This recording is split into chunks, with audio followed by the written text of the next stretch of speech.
मुद्दे से जो भावनात्मक हो, दिल से जुड़े हों, कहते हिंदू खतरे में, आप ये खतरे में, पाकिस्तान ये वो, ये हमको हिंदू खतरे में वाकई हिंदू खतरे में, हम ही तो हिंदू हैं। ये हिंदू सिर्फ दिखावा करते हिंदू नाम, भाई हमको हिंदू मानते नहीं है, हमको पिछड़ा दबा कुचला मानते, हमको इंसान ही नहीं मानते। वरना 80 ये बहन बेटी है, सगा बोलती है बेटी बचाओ बेटी पढ़ाओ, कैसे बेटी बचाएंगे, बेटी का हाथ तोड़ रहे हैं आप। ये सारे जुमलेबाज सरकार है, बिल्कुल पूरी तरीके से, और युवा समझ चुका है। और आज SC और OBC पूरा 40% समाज जो पीड़ित है इनसे मणिवाल सरकार से, आज इनको इकट्ठा यहाँ पर कल चंद्रशेखर भाई के नेतृत्व में महाआंदोलन होगा जो कि ऐतिहासिक होगा। वो हमारा शौक नहीं, मजबूरी हमारी है। स्टूडेंट पढ़ने वाले हैं, हमें कोई निर्धारित करने का शौक नहीं है, लेकिन 80 दिन से बैठे हैं अपनी माँ को छोड़कर, बीवी को छोड़कर, बहनों को छोड़कर। तो मैं बता देना चाहते हैं सरकार को, बस मांग मान ले, नहीं तो अंजाम नौकरी खतरे में है। हमारी नौकरी तो हमारी खतरे में। अब वो योगी जी देखते हैं क्या करते हैं कल, वरना अभी की कुर्सी खतरे में, ये पक्का तय है। इस गूंगी बहरी और संवेदनहीन सरकार से ये कहना चाहता हूँ कि जब भैया चंद्रशेखर आजाद ने हमारा साथ देने का ऐलान किया तो मैं बता दूं इस सरकार की जड़ें हिल गई। जड़ें हिलने के बाद इन लोग थोड़ा सख्ते में आए और इन्होंने हमारे डेलीगेशन टीम को बुलाया, लेकिन बात वहाँ भी नहीं बनी। लॉलीपॉप अब ये युवा नहीं झेलेंगे। ये 2022 का चुनाव भी होगा। सरकार जानती है कि अगर दलित और पिछड़ों को नजरअंदाज किया जाता है तो इस सरकार को हिलाने का काम भी हम करेंगे, सरकार को गिराने का भी काम करेंगे। और मैं आपको बता दूं इस सरकार में ऐसे ऐसे लोग बैठे हुए हैं जो OBC SC समाज के साथ गद्दारी कर रहे हैं। हमारा रहनुमा बनकर, हमारा वोट बैंक खरीद कर, हमारा वोट बैंक लेकर, ये हमारा जो चोला पहने हुए हैं OBC SC समाज के लोग, ये नुमाइंदे, मैं भी इनको बता देना चाहता हूँ ये सारे के सारे लुटेरे हैं। ये सरकारों में बैठे लोग अति संवेदनशील लोग, ये चाहे वो शिक्षा मंत्री हो, चाहे वो इस भारतीय जनता पार्टी के प्रदेश अध्यक्ष हो, चाहे पिछड़ा वर्ग प्रकोष्ठ के नेता हो, डिप्टी CM केशव प्रसाद मौर्य हो, मैं सबको बताना चाहता हूं कि लूट लेने का जिसे अच्छा हुनर आता है, कि लूट लेने का जिसे अच्छा हुनर आता है, आज वही शख्स कुर्सी पर नजर आता है। कि लूट लेने का जिसे अच्छा हुनर आता है वही शख्स आज कुर्सी पर नजर आता है। इस बदहाली का शिकवा किससे करें, किस बदहाली का शिकवा किससे करें?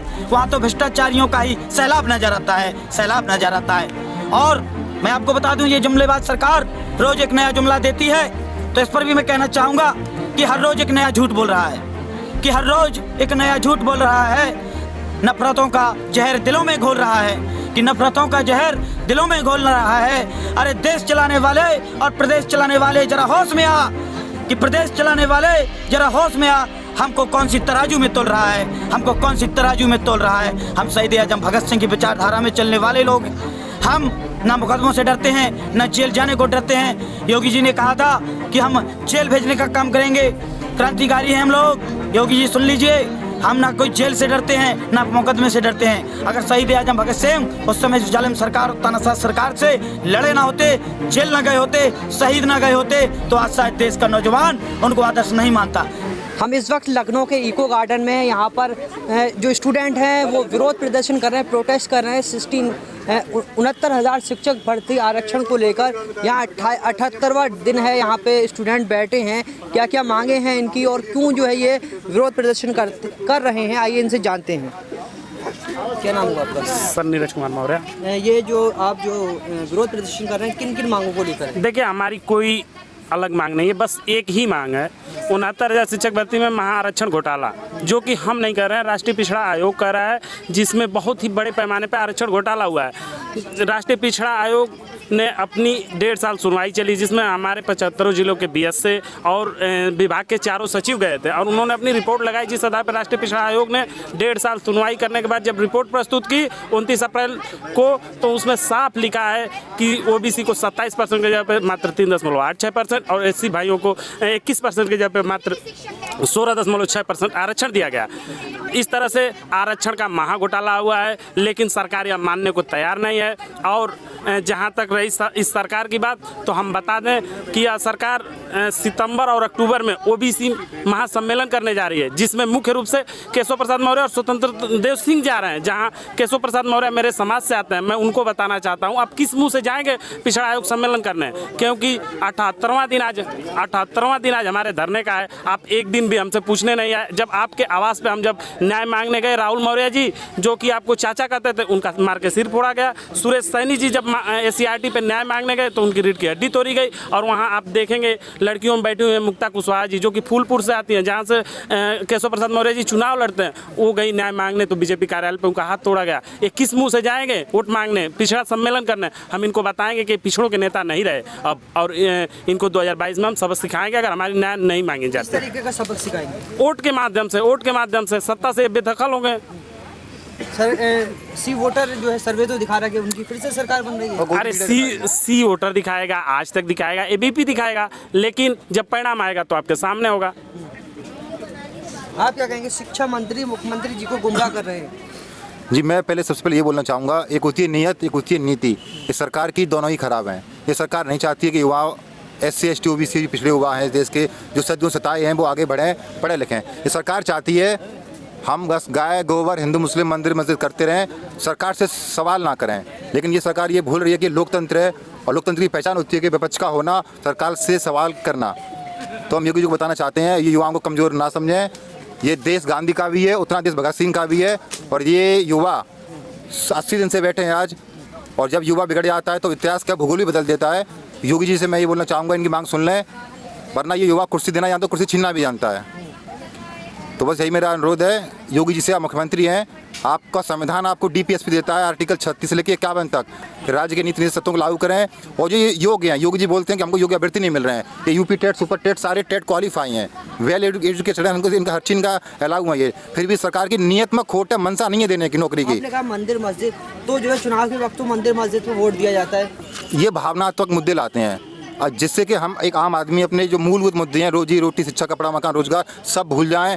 और ऐसे जो सारे मुद्दे ऐसे जो भावनात्मक हों, दिल से जुड़े हों, कि ऐसे हिंदू खतरे में, आपके ये खतरे में, पाकिस्तान ये वो, ये हमको हिंदू खतरे में, वाकई हिंदू खतरे में, हम भी तो हिंदू हैं। ये हिंदू सिर्फ दिखावा करते हैं हिंदू नाम का, हमको हिंदू मानते नहीं है, हमको पिछड़ा दबा कुचला मानते, हमको इंसानी नहीं मानते। वरना 80 ये बहन बेटी है, सगा बोलती है बेटी बचाओ बेटी पढ़ाओ, कैसे बेटी बचाएंगी? बेटी का हाथ तोड़ रहे हैं आप। ये सारे जुमलेबाज सरकार है, बिल्कुल पूरी तरीके से, और युवा समझ चुका है। और आज SC और OBC पूरे 50% समाज जो पीड़ित है इनसे मरवाल सरकार से, आज इनको इकट्ठा यहाँ पर, कल चंद्रशेखर भाई के नेतृत्व में महाआंदोलन होगा, जो कि ऐतिहासिक होगा। वो हमारा शौक नहीं है, मजबूरी हमारी। ये स्टूडेंट पढ़ने वाले हैं, हमें कोई नेतागिरी करने का शौक नहीं है, लेकिन 80 दिन से बैठे हैं अपनी माँ को छोड़कर, बीवी को छोड़कर, बहनों को छोड़कर। तो मैं बता देना चाहते हैं सरकार को, बस मांग मान ले, नहीं तो अंजाम। नौकरी खतरे में है, हमारी नौकरी तो हमारी खतरे में। अब वो योगी जी देखते हैं क्या करते हैं कल, वरना भी कुर्सी खतरे में, ये पक्का तय है। क्योंकि युवाओं को नाराज़ कर रहे हैं, जिस युवा चलता है उसको पूरा देश चलता है। तो योगी जी आपसे अनुरोध है, आप हमें जेल में डालो, लाठी मारो, झूठे मुकदमे लिखाओ, फर्जी मुकदमे लिखाओ, गोली मारो, वाटर कैनन, जो तुम चलना सारे प्रयोग कर लीजिए। लेकिन अब हम वीर गति और विजय के उस पर बैठे हैं, या तो आर या पार होगा, लेकिन हम अब पीछे नहीं हटेंगे। हमारा आज नहीं होगा तो हम अनिश्चितकालीन के यहाँ बैठे हैं, और उग्र आंदोलन होगा भविष्य में। आप क्या कहना चाहिए? मैं इस गूंगी बहरी और संवेदनहीन सरकार से ये कहना चाहता हूँ, आप लोगों ने कल हमारी जो डेलीगेशन टीम गई, आपने मुद्दों से भटकाने के लिए हमारी टीम को बताया कि हम लोग एक 14 सदस्यीय टीम बनाने जा रहे हैं, 8 सदस्यीय टीम बनाने जा रहे हैं। बताइए, हम 78 दिन से धरने पे बैठे हैं, भूखे प्यासे तड़प रहे। क्या इस संवेदनहीन सरकार में हमारे पिछड़ों और दलितों का कोई नुमाइंदा, क्या कोई ऐसा नेता नहीं है जो हमारी हक और आवाज़ बात को सुनने के लिए हमारे पास आ सकता था इतने दिनों में? लेकिन जब भैया चंद्रशेखर आज़ाद ने हमारा साथ देने का ऐलान किया, तो मैं बता दूं, इस सरकार की जड़ें हिल गईं। जड़ें हिलने के बाद इन लोग थोड़ा सख्ते में आए, और इन्होंने हमारे डेलीगेशन टीम को बुलाया, लेकिन बात वहाँ भी नहीं बनी। लॉलीपॉप दे दिया, लॉलीपॉप। अब ये युवा नहीं झेलेंगे। ये 2022 का चुनाव भी होगा। सरकार जानती है कि अगर दलित और पिछड़ों को नज़रअंदाज किया जाता है तो इस सरकार को हिलाने का काम भी हम करेंगे, सरकार को गिराने का भी काम करेंगे। और मैं आपको बता दूं, ये सरकार में ऐसे ऐसे लोग बैठे हुए हैं जो OBC SC समाज के साथ गद्दारी कर रहे हैं। हमारा रहनुमा बनकर, हमारा वोट बैंक खरीद कर, हमारा वोट बैंक लेकर, ये हमारा जो चोला पहने हुए हैं OBC SC समाज के लोग, ये नुमाइंदे, मैं भी इनको बता देना चाहता हूँ, ये सारे के सारे लुटेरे हैं। ये सरकारों में बैठे लोग, अति संवेदनशील लोग। किसकी तरफ इशारा है ये? चाहे वो शिक्षा मंत्री हों, चाहे वो इस भारतीय जनता पार्टी के प्रदेश अध्यक्ष हों, चाहे पिछड़ा वर्ग प्रकोष्ठ के नेता हों, चाहे डिप्टी CM केशव प्रसाद मौर्य हों, मैं सबको बताना चाहता हूं कि लूट लेने का जिसे अच्छा हुनर आता है, कि लूट लेने का जिसे अच्छा हुनर आता है, आज वही शख्स कुर्सी पर नजर आता है कि लूट लेने का जिसे अच्छा हुनर आता है, वही शख्स आज कुर्सी पर नजर आता है। इस बदहाली का शिकवा किससे करें, कि इस बदहाली का शिकवा किससे करें? वहाँ तो भ्रष्टाचारियों का ही सैलाब नजर आता है, सैलाब नजर आता है। और मैं आपको बता दूं, ये जुमलेबाज सरकार रोज़ एक नया जुमला देती है, तो इस पर भी मैं कहना चाहूँगा कि हर रोज़ एक नया झूठ बोल रहा है, कि हर रोज़ एक नया झूठ बोल रहा है। नफ़रतों का जहर दिलों में घोल रहा है, कि नफ़रतों का जहर दिलों में घोल रहा है। अरे देश चलाने वाले और प्रदेश चलाने वाले जरा होश में आ, कि प्रदेश चलाने वाले जरा होश में आ। हमको कौन सी तराजू में तोल रहा है, हमको कौन सी तराजू में तोल रहा है? हम शहीद आजम भगत सिंह की विचारधारा में चलने वाले लोग, हम ना मुकदमों से डरते हैं, ना जेल जाने को डरते हैं। योगी जी ने कहा था कि हम जेल भेजने का काम करेंगे, क्रांतिकारी हैं हम लोग। योगी जी सुन लीजिए, हम ना कोई जेल से डरते हैं, ना मुकदमे से डरते हैं। अगर शहीद आजम भगत सिंह उस समय जालिम सरकार और तानाशाह सरकार से लड़े ना होते, जेल ना गए होते, शहीद ना गए होते, तो आज शायद देश का नौजवान उनको आदर्श नहीं मानता। अरे हम लोग उन्हीं के पच्चनों पे चलने वाले लोग हैं, हम क्रांतिकारी लोग हैं। हमारा कारवा भी बड़ा है, हमारे लोग भी ज़्यादा हैं। अरे हम सरकार, हम आ रहे हैं, कल हम आ रहे हैं, अरे हमारा स्वागत कीजिए, हम अपना अधिकार लेंगे। आज 27% की बात है, एक दिन आएगा हम 60% भी लेंगे। जितनी हमारी संख्या है हमें उतना चाहिए, जिसकी जितनी संख्या भारी उसकी उतनी हिस्सेदारी। और अंत में मैं यही कहूँगा, योगी जी जो कहते हैं कि हमने जो है दलितों को, पिछड़ों को हिस्सेदारी दी है। मैं बता दूं ये सरकारें क्या करती हैं, ये लोग सिर्फ झूठ बोलने का काम करती हैं। हमारा जो रहनुमा बनने का ढोंग रचते हैं, ऐसे लोगों को मैं बता देना चाहता हूं, जैसे कुत्ता पाला जाता है, कुत्ते को बिस्कुट दिया जाता है, कुत्ते को दूध पिलाया जाता है, उसी प्रकार ये सरकारें, ये समय समय पे आने वाले सत्ताधारी लोग हमारे नेताओं को, हमारे समाज के नेताओं को कुत्ते की तरह पालने का काम करते हैं। जब हक और अधिकार की बात आती है तो यही लोग सियार का चोला पहनकर, भेड़ियों के रंग में रंग कर हमारा वोट मांगते आते हैं, कहते हैं हम आपके समाज से हैं, हम भेड़िया समाज से हैं, हम फलाने समाज से हैं, हम धमाके समाज से हैं। लेकिन जब हक और अधिकार की बात आती है तो हमारे समाज के लोग गायब हो जाते हैं, गायब हो गए वो लोग। आज 78 दिन से हम लोग यहाँ पर धरने पर मौजूद हैं, कोई भी हमारे समाज का नेता यहाँ पर मुँह दिखाने के लिए नहीं आया। मायावती और अखिलेश भी तो जो है खामोश है इस पर। देखिए, मैं सभी पार्टियों से निवेदन करता हूं, मेरा किसी एक से कोई कहना नहीं है। मैं देश के उन सारे राजनीतिक दलों को कहना चाहता हूं कि आप लोग इस आंदोलन के एक मंच पर आएं, सारे गिले और शिकवे भुलाकर आएं, क्योंकि हम आप ही सरकार बनाते हैं। अगर हम आप लोग, हमारे नौजवान साथी क्रांतिकारी लोग, अगर आप हम लोगों की आवाज़ को उठने नहीं देंगे, हमारे कंधा से कंधा मिलाकर नहीं आएंगे, तो हम आपको भी बता देंगे कि हमारे लिए जो पक्ष में खड़ा होगा, लास्ट तक हमारे लिए जो खड़ा होगा, हम सभी साथी उसी के लिए काम करने का काम करेंगे। हम उसी को सत्ता में बैठाएंगे जो हमारे हक और अधिकार की बात करेगा। अब हक और अधिकार की बात की लड़ाई है, सत्ता की बात नहीं है। सत्ता परिवर्तन तो होते रहते हैं, अब हमें व्यवस्था परिवर्तन करने की जरूरत है साथी।